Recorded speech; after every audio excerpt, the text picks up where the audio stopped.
গান তো আমরা সবাই ভালোবাসি। আমরা কেউ গুনগুন করে গান গাই, কেউ বা গান শুনি।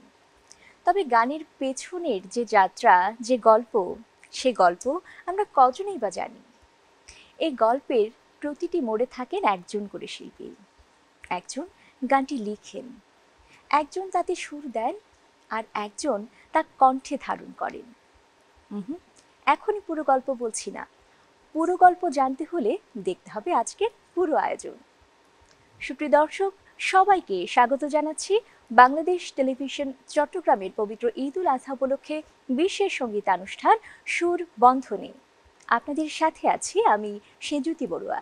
দর্শক, আজ আমার সাথে রয়েছেন একজন স্বনামধন্য গীতিকার, যাকে হয়তো টেলিভিশনের পর্দায় আমরা সবসময় দেখতে পাই না, কিন্তু তার গান বাংলাদেশের সকল শ্রেণী পেশার, সকল বয়সের মানুষের হৃদয়ে গেঁথে আছে। আমি নির্বাসনে যাব না, যেখানে যাও ভালো থেকো, ও ডাক্তার, এমন কালজয়ী গান তিনি আমাদের উপহার দিয়ে গেছেন। সুপ্রিয় দর্শক, আজ স্টুডিওতে আমাদের সাথে রয়েছেন বাংলাদেশের স্বনামধন্য গীতিকার ডাক্তার ক্যাপ্টেন গোলাম মোস্তফা। আমাদের সাথে রয়েছে একজন স্বনামধন্য সুরকার, যিনি শুধু সুরস্রষ্টা হিসেবেই নন, তিনি একজন সঙ্গীত শিল্পী হিসেবেও বাংলার মানুষের হৃদয় জয় করেছেন, বারবার আলোড়িত করেছেন কোটি ভক্ত শ্রোতার হৃদয়ে। যেখানে যাও ভালো থেকো, চিঠি এলো জেলখানাতে, এমন কালজয়ী গান তিনি আমাদের উপহার দিয়ে গেছেন। দর্শক নিশ্চয়ই বুঝতে পারছেন কার কথা বলছি। আমাদের মাঝে আজ স্টুডিওতে রয়েছেন বাংলাদেশের স্বনামধন্য সুরকার, সঙ্গীত পরিচালক এবং সঙ্গীত শিল্পী আব্দুল মান্নান রানা। আমাদের সাথে রয়েছেন বিশিষ্ট সঙ্গীত পরিচালক এবং সঙ্গীত শিল্পী ফরিদ বঙ্গবাসী। আছেন জনপ্রিয় সঙ্গীত শিল্পী মাকসুদা বৃষ্টি। আমাদের সাথে আরও রয়েছেন জনপ্রিয় সঙ্গীত শিল্পী এসবি সুমি, রয়েছেন জনপ্রিয় সঙ্গীত শিল্পী ইন্তেখাব আলম মান্না। সবাইকে ঈদ মোবারক, স্বাগত আজকের আয়োজনে। আমি সবার সাথে একটু একটু করে কথা বলবো, তবে শুরুতে স্যারের কাছে যেতে চাই। স্যার কেমন আছেন? ভালো আছি, আপনি ভালো আছেন? আমি খুব ভালো আছি। ঈদ কেমন কাটছে? ঈদ তো খুশি, ঈদের অর্থ তো খুশি। ছোটবেলার যে ঈদের খুশি আর এখনকার ঈদের খুশির অনেকটা পার্থক্য। ছোটবেলার যে খুশিটা সেটা ছিল অকৃত্রিম। এখন আমাদের দায়িত্ববোধ, তারপরে বিভিন্ন ঝামেলা, এইগুলোতে আমাদের সেই ছোটবেলার আনন্দটা অনেকটা ম্লান হয়ে যায়। অর্থাৎ আনন্দের মাত্রা ছোটবেলায় যেটা ছিল সেটা দখল করে বসে আছে এখন দায়িত্ববোধ। আচ্ছা স্যার, একটু যদি আপনার শুরুর দিকের গল্পটা একটু যদি আমরা জানতে পারি। একেবারে শুরুর দিকে যে সময়টাতে আমরা কালজয়ী অনেকগুলো গান পেয়েছি আপনার কাছ থেকে, শুরুটা কিভাবে ছিল? আমি তখন আর্মিতে, আই ওয়াজ ইন আর্মি। তখন আমি কবিতা লিখতাম। ইনসিডেন্টলি একদিন আমি গেছি ওই একটা জুয়েলাইসের দেখতে, জাদু দেখতে, হোটেল ইন্টারকন্টিনেন্টালে। আর্মি থেকে আমরা কয়েকজন বন্ধু বান্ধব গেছি। তো ওখানে আমার পাশে বসছেন বাংলাদেশের আরেকজন খুব নামকরা গীতিকার। ওনার সাথে পরিচয় হয়। তো তখন ওই কথায় কথায় আমি বললাম যে আমি কবিতা টবিতা লিখি। তো উনি আমাকে বলছিলেন যে আপনি কবিতা লিখতে পারেন, কিন্তু গান লেখা খুব কষ্ট। তো সেদিন থেকে আমার মাথার ভিতরে ছিল যে আমি গান লেখা শুরু করব। এবং এই যে মাথার ভিতরে ছিল গান লেখা শুরু করব, সত্যি সত্যি আমি গান লেখা শুরু করলাম। গান লেখা শুরু করার পরে সেই 70 দশকের কথাই বলছি আমি তখন ট্রান্সফার হয়ে চিটাগং আসলাম। চিটাগং আসার পরে গান লিখলাম। এখন আমি কাউকে চিনি না, আর্মির মানুষ, কাউকেই চিনি না। তো আমার ওখানে একদিন, আমি তখন বাইরে রুগী দেখি, একদিন একজন নায়কের মতো লোক আসলো। ওনার নাম হচ্ছে এলেম উদ্দিন। তো এলেম ভাইয়ের সাথে আমার খুব হৃদ্যতা হয়ে গেল। এলেম ভাই আমাকে বলল যে মোস্তফা ভাই, একটা শিল্পী আছে, আমি আপনাকে তার কাছে নিয়ে যাব। ঠিক আছে চলেন। উনি আমাকে নিয়ে গেলেন রানা ভাইয়ের কাছে। আচ্ছা। তো তারপর থেকে তো এই যে চলছে, রানা ভাই কিছু হাতে নাতে আমাকে দেখাই দিয়েছে। আচ্ছা, তারপরে রানা ভাই আমাকে আবার পাঠালো বিশিষ্ট গীতিকার তখনকার দিনেই মুস্তাফিজুর রহমান, ওই কত ফুল ফোটে আর ঝরে এই পৃথিবীর পরে, ওনার কাছে। তা আমি মাঝে মধ্যেই আমার, তখন আমি নেভিতে, কিছু জিনিস রানা ভাইকে দিয়ে দেখাই, রানা ভাই দেখেন হচ্ছে কিনা, কিছু জিনিস মুস্তাফিজ ভাইকে দিয়ে দেখাই। এই করতে করতে ডেভেলপমেন্ট আমার। কিন্তু সব কিছু তখন টেলিভিশনে এনলিস্টমেন্ট কিন্তু রানা ভাই করছে, আমি শুধু লিখে দিয়ে দিচ্ছি রানা ভাইয়ের কাছে, রানা ভাই ঢাকা দিয়ে জমা দিচ্ছে, ওখান থেকে এনলিস্টমেন্ট। আর চিটং বেতারে তো আমি নিজেই গেছি, এখানে এনলিস্টমেন্ট হয়েছে। এই হলো আমার গানের ইনিশিয়াল শুরু। অসংখ্য ধন্যবাদ স্যার, আরো অনেক কথা বলবো আমরা। তার আগে একটু আমি আমাদের আজকের অতিথির কাছে যেতে চাই। স্বাগত আজকের আয়োজনে। স্যার কেমন আছেন? আছি, ভালো আছি স্যার।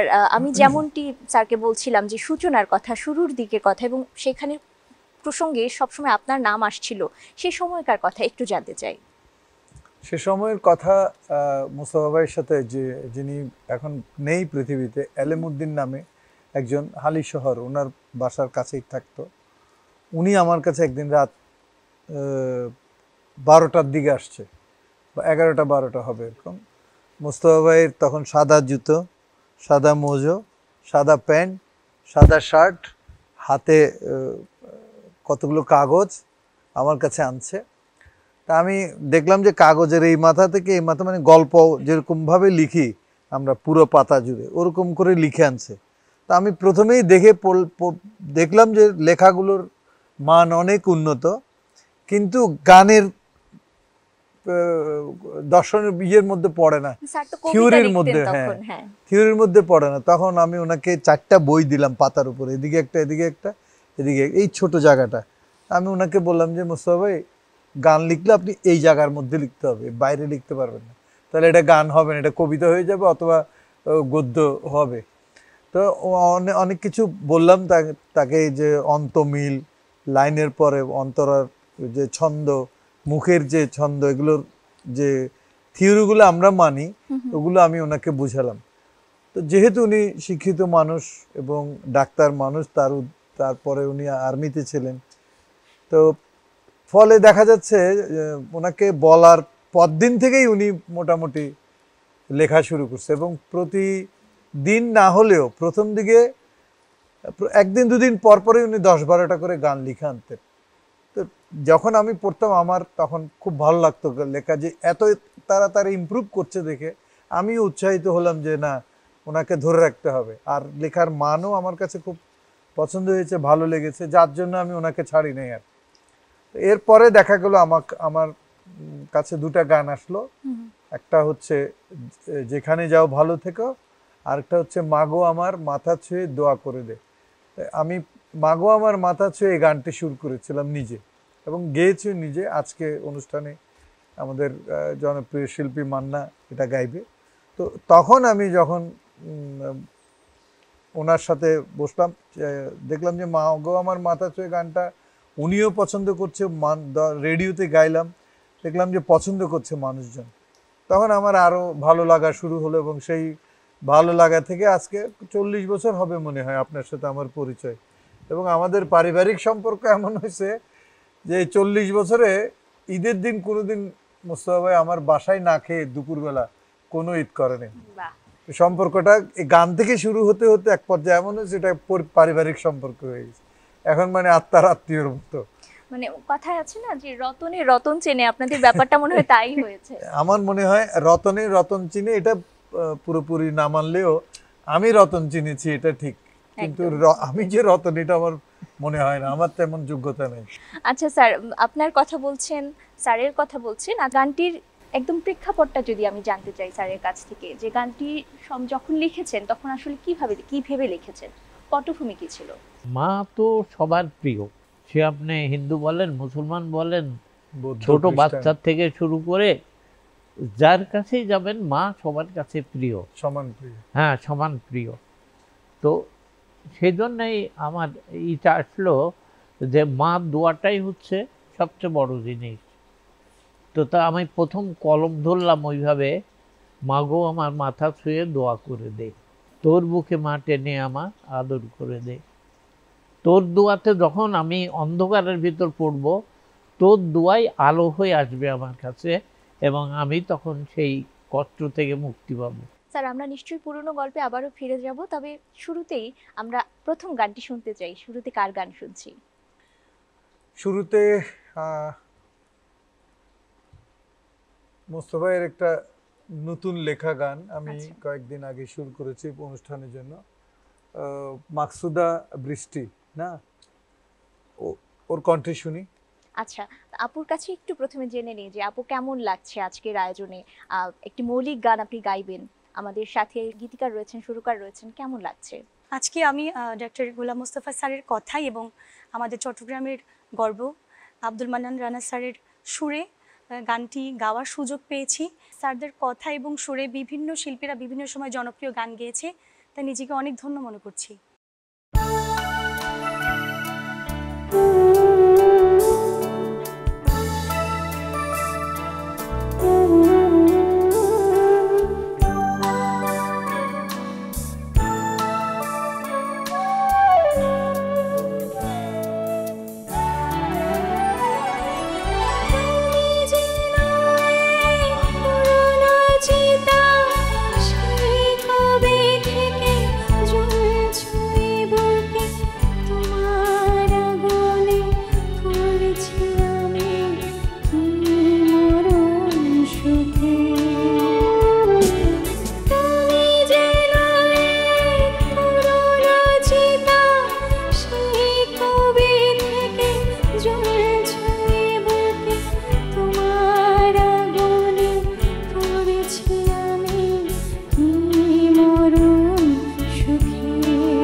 আনন্দ আরো দূরে সরে গেছে।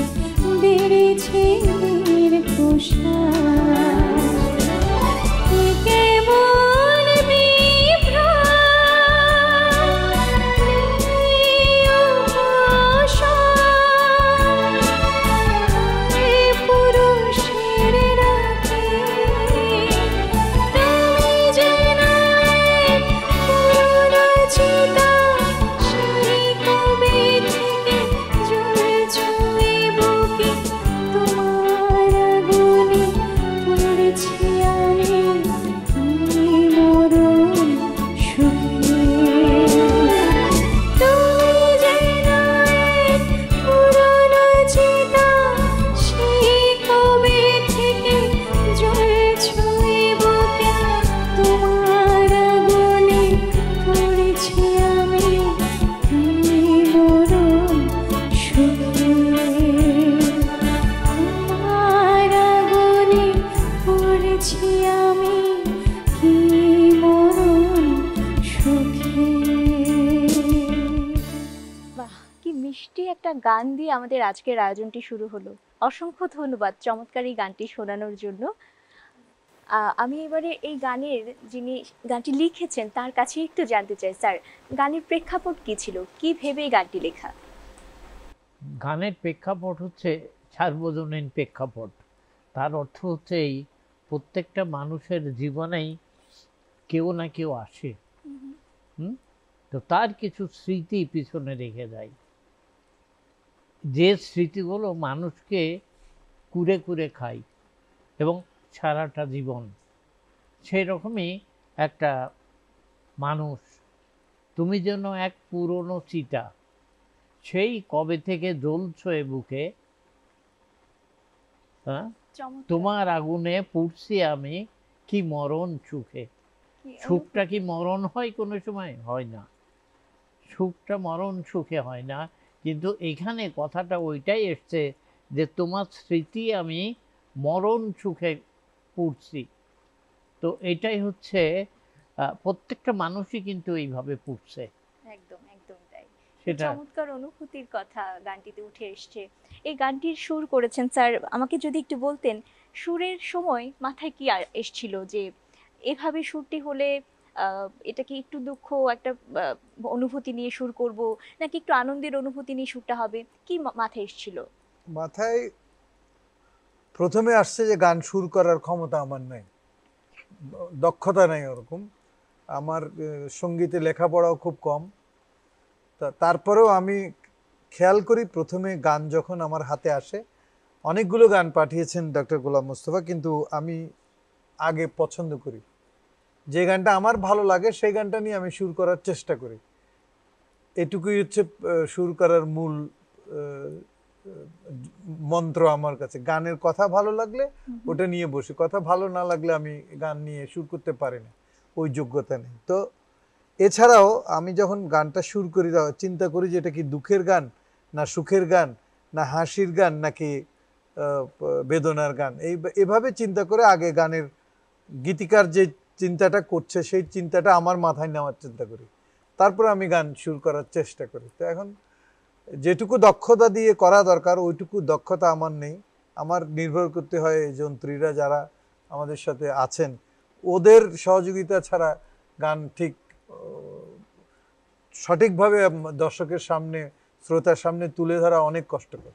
তো এই জন্য আমার যোগ্যতা কম। এখানে লেখা এবং যারা সহশিল্পী যারা থাকেন ওদের সম্মিলিত চেষ্টায় একটা ভালো জিনিস হয়। যে আমাদের শিল্পীরা তো বটেই, আমাদের যে যন্ত্রসঙ্গীতে যারা যারা রয়েছেন তারা না থাকলে আসলে কোনো গানই পরিপূর্ণতা পাওয়া সম্ভব না। তবে স্যার বারবারই বলছিলেন আমার সেই দক্ষতা নেই, এটা আসলে স্যারের বিনয় ছাড়া আমি আর কিছু বলবো না। আচ্ছা স্যার, আমরা পরের গানে যেতে চাই। কোন গানটি শুনছি, কার কণ্ঠে শুনছি?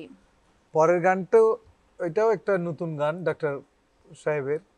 তো গানটা উনি যেভাবে লিখেছেন যে ফোক বেজ করে, আমি চিন্তা করলাম যে আমার একজন সহযোগী আছে যার কাছে আমি ঠেকাই বেঠাকাই গিয়ে হাজির হয়ে যে এটা কি করা যায়। আমার মাথায় আসলো যে ফোক গান যেহেতু ফরিদ বঙ্গবাসী, সেও চট্টগ্রামের তথা বাংলাদেশের জনপ্রিয় ফোক শিল্পীর একজন, তো তাকে আমি বললাম যে এরকম একটা লেখা পাইছি, এই গানটা তুমি গাইবা কিনা? বলে যে গাইবো। আমি বললাম আমি তো সুর করতে পারবো না, তুমি যদি আমাকে সহযোগিতা করো তাহলে দুজন মিলে সুর করব। তো এইভাবেই সৃষ্টি হয়েছে। যেহেতু এটা ফোক গান এবং ফরিদ বঙ্গবাসী একজন ফোকের জনপ্রিয় শিল্পী, তার সহযোগিতা নিয়েছি আমি। তো ফরিদ বঙ্গবাসীর কাছে এই গানটা শুনি। একদমই। স্বাগত আজকের আয়োজনে, ঈদ মোবারক। কেমন লাগছে এই গানটি করবেন আজকে?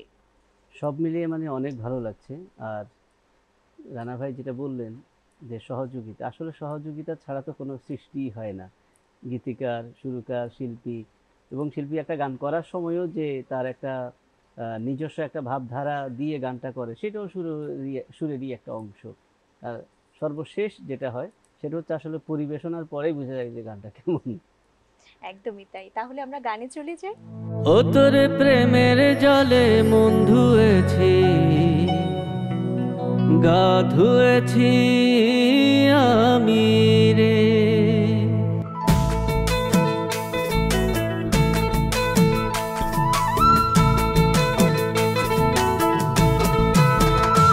ও তোরে প্রেমের জলে মন ধুয়েছি, গা ধুয়েছি আমি রে।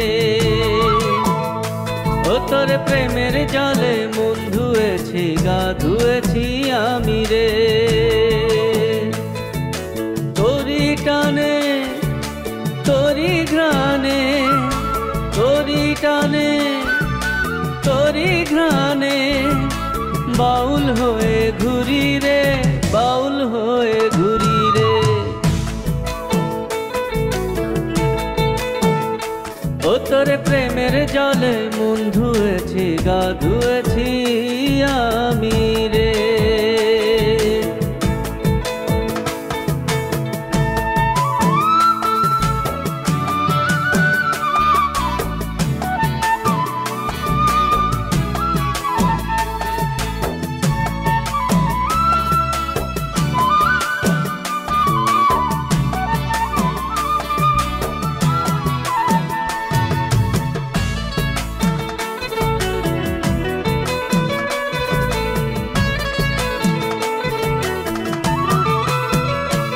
আমার তেষ্টা পেলে,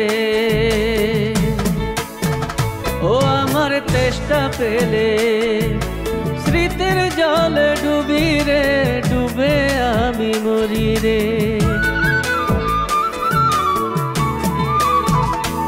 আমার তেষ্টা পেলে, ও আমার তেষ্টা পেলে, স্মৃতির জলে ডুবি রে, ডুবে আমি মরি রে। তোকেই ভাবি, তোকেই আঁকি, তোকেই ভাবি, তোকেই আঁকি, বুকের মাঝে রাখি রে, বুকের মাঝে রাখি রে। ও তোরে প্রেমের জলে মন ধুয়েছি, গা ধুয়েছি আমি রে।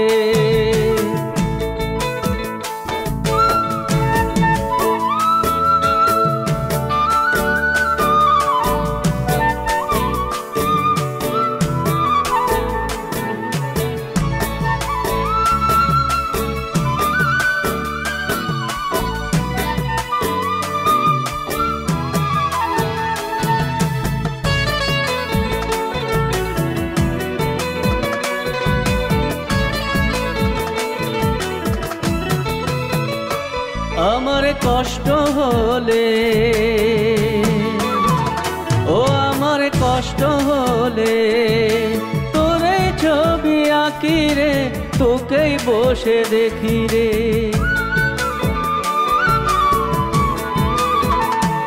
আমার কষ্ট হলে, ও আমার কষ্ট হলে, তোরে ছবি আঁকি রে, তোকেই বসে দেখি রে। তোকেই ভাবি, তোকেই ডাকি, তোকেই ভাবি, তোকেই ডাকি, তোকে নিয়েই থাকি রে, তোকেই নিয়ে থাকি রে।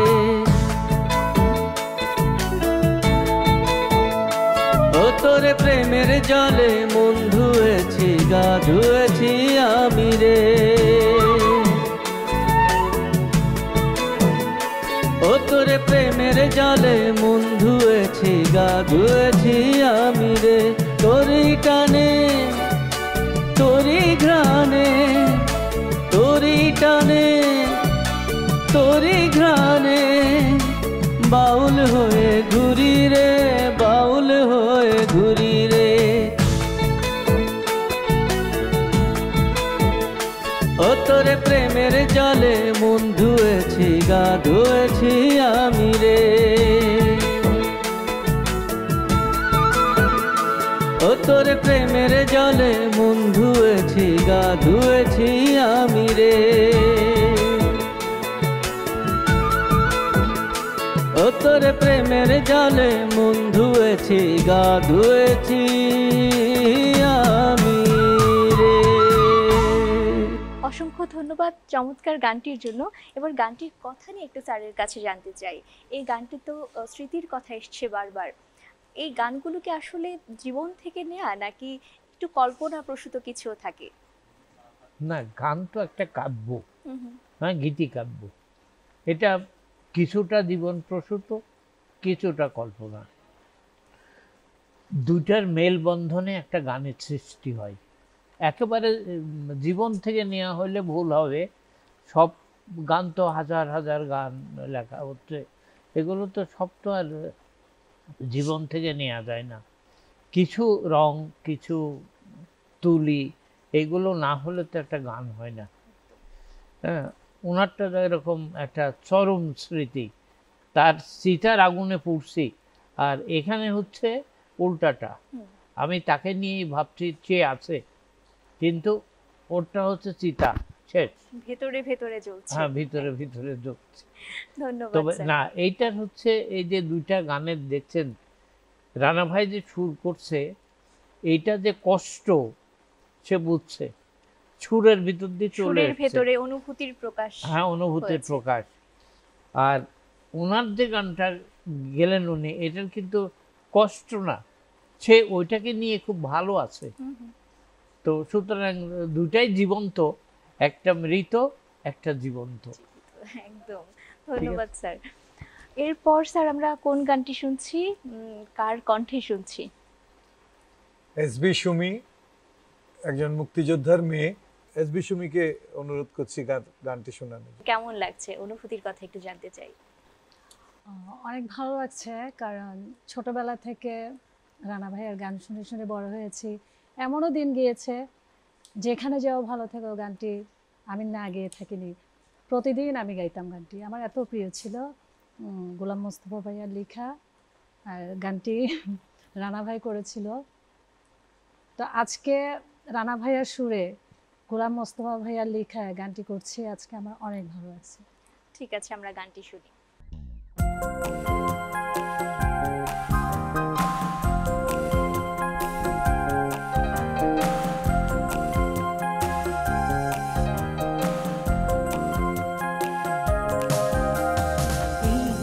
বাড়িয়েছি হাত, এই তো বাড়িয়েছি হাত, একবার ছুঁয়ে দেখো অতীত শোনাবে গান, যে গান শুনে শুনে কেটে যাবে রাত।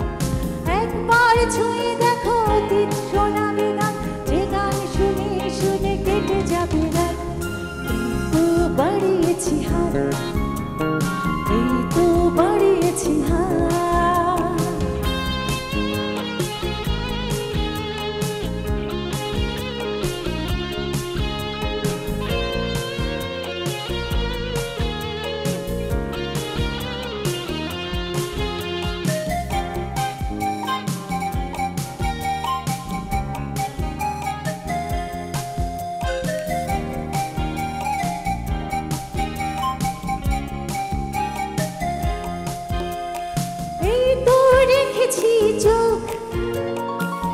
চোখে চেয়ে দেখো জীবনের সব রং মিলে মিশে আজ একাকার।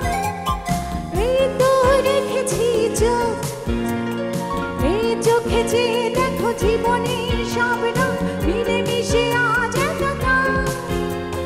ভালোবাসা কাছে এসে কি দারুণ বিশ্বাসে ফোটাবে প্রভাত। ভালোবাসা কাছে এসে কি দারুণ বিশ্বাসে ফোটাবে প্রভাত। এই তো বাড়িয়েছি হাত, এই তো বাড়িয়েছি হাত।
ছুঁয়ে দেখো অতীত শোনাবে গান, যে গান শুনে শুনে কেটে যাবে রাত।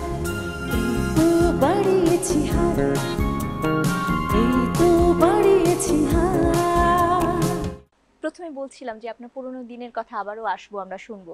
একটু যদি পেছনের কথা থেকে আবার আসতে চাই, সে সময়কার যে সিনেমায় গান গেয়েছেন, তখনকার অভিজ্ঞতা, প্রথমবারের মতো যখন গান গাইছিলেন, সুর সৃষ্টি করছিলেন, তখনকার একটু অভিজ্ঞতা যদি আমাদের কাছে শেয়ার করতেন। আমি প্রথম যে সিনেমাতে গান করেছি সেটা হচ্ছে প্রিন্সেস টিনা খান। ওটা 10টা অথবা 12টা এরকম পুরস্কার পেয়েছিল।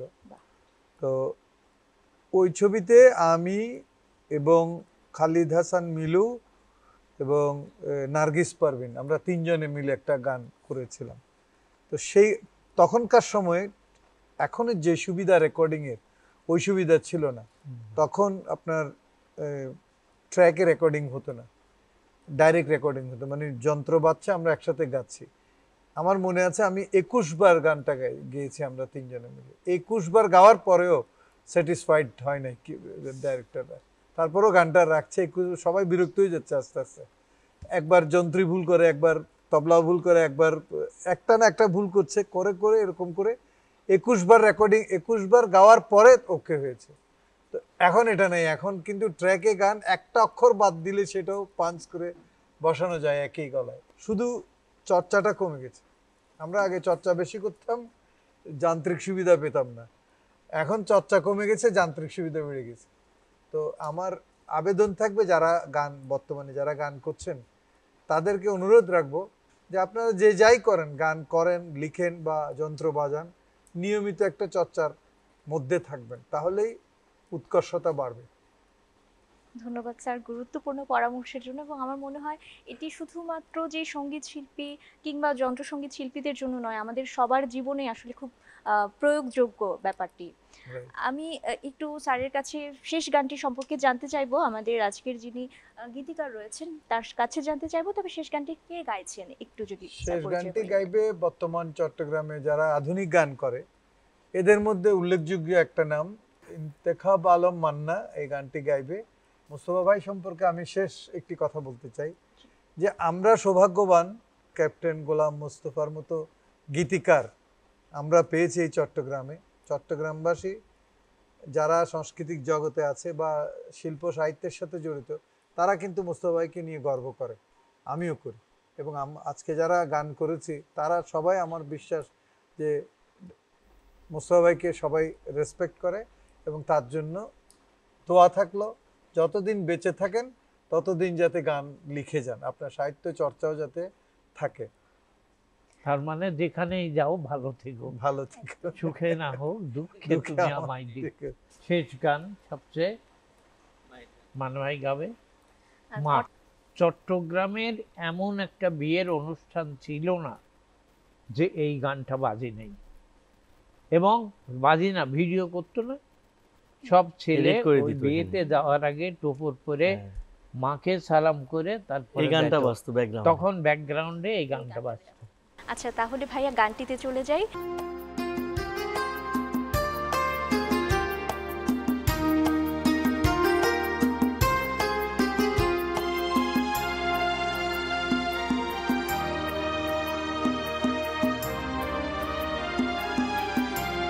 মাগো আমার মাথা ছুঁয়ে দোয়া করে দে, তোর বুকে মাটি নে আমার আদর করে দে, দোয়া করে দে, দোয়া করে দে, দোয়া করে দে। মাগো আমার মাথা ছুঁয়ে দোয়া করে দে।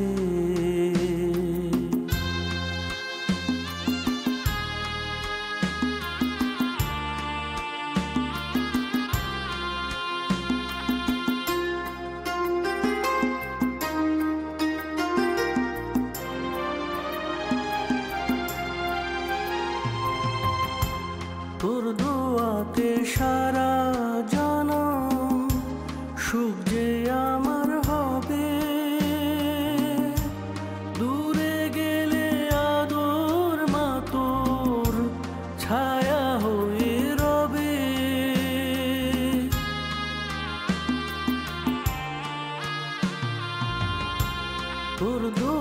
ঘটে সারা জনম, সুখ যে আমার হবে, দূরে গেলে আগর মা তোর ছায়া হয়ে রবে, যাবার বেলায় উজাড় করে সোহাগ ভরে দে, দোয়া করে দে, দোয়া করে দে,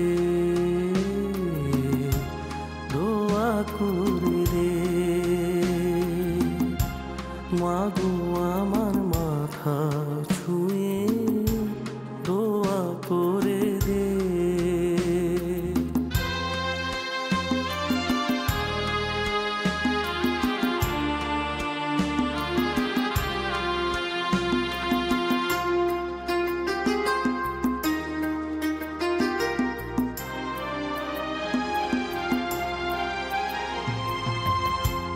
উঠলে মাগো ঝড়ো হাওয়া জীবন চলার পথে,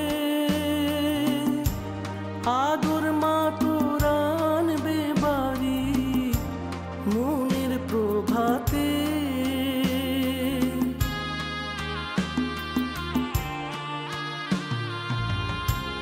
উঠলে মাগো ঝড়ো হাওয়া জীবন চলার পথে, আদর মা তোর আনবে বাড়ি মনের প্রভাতে, আধার হৃদয় দেখবে আলো সোহাগ বাঁধনে, দোয়া করে দে, দোয়া করে দে, দোয়া করে দে। মাগো আমার মাথা ছুঁয়ে দোয়া করে দে, তোর বুকে মা টেনে আমার আদর করে দে, দোয়া করে দে, দোয়া করে দে, দোয়া করে দে। মাগো আমার মাথা ছুঁয়ে দোয়া করে দে।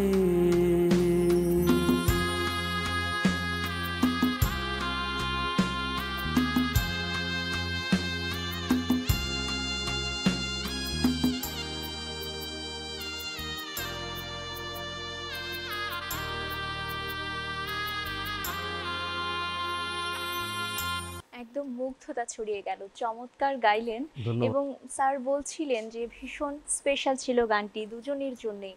এটি গাইতে পেরে কেমন লাগছে?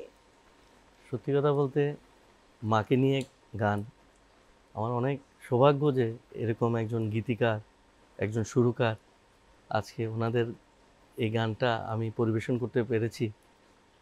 আমি অনেক নিজেকে ভাগ্যবান মনে করছি আর কি। সেই সাথে ধন্যবাদ দিতে যাচ্ছি আজকের গীতিকার ডক্টর ক্যাপ্টেন গোলাম মোস্তফা স্যারকে এবং সুরকার আব্দুল মান্নান রানা ভাইকে, যে আমাকে এরকম একটা সুযোগ করে দেওয়ার জন্য। অসংখ্য ধন্যবাদ আজকের আয়োজনে চমৎকার গানটি উপহার দেওয়ার জন্য। আমরা আসলে আজকের আয়োজনের একেবারেই শেষ প্রান্তে চলে এসেছি। গান শুনছিলাম, গল্প করছিলাম, ভীষণ ভালো সময় কাটছিল, কিন্তু ঘড়ির কাঁটা তো বলছে বিদায় নিতে হবে। দর্শক, আজ এখানে বিদায় নিচ্ছি। সকলে ভালো থাকুন, সুস্থ থাকুন এবং অবশ্যই বাংলাদেশ টেলিভিশন চট্টগ্রামের সাথেই থাকুন। আল্লাহ হাফেজ।